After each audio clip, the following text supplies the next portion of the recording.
పోతన భాగవతము వరాహ అవతార కథను మనం తెలుసుకుంటూ ఉన్నాము.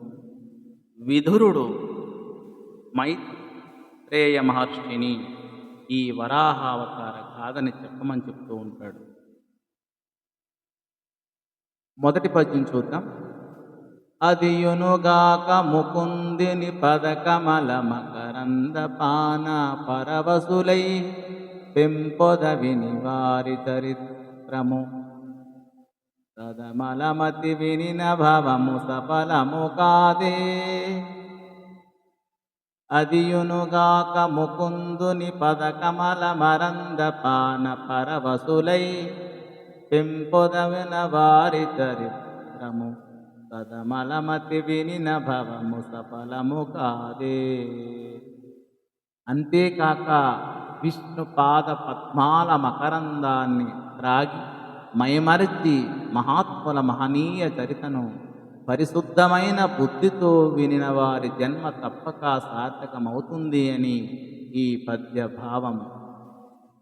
అని విదురుండు పల్కిన దయాన్వితుడై మునినాద చంద్రుడిట్టను శృతి శాస్త్ర పాఠ కలితాత్మకుడైన నరుండు పద్మలోచన చరణారవిందయుగ సంగమ కల్గిన సజ్జనుండు పొందిన ఫలముందు భాగవత దివ్య కథా శ్రవణానురక్తిచేన్.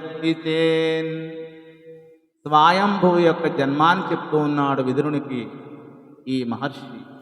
ఇలా పలుకుతున్న విదురునితో దయా హృదయము కలిగినటువంటి మైత్రేయ మహాముని ఇలా అన్నాడు.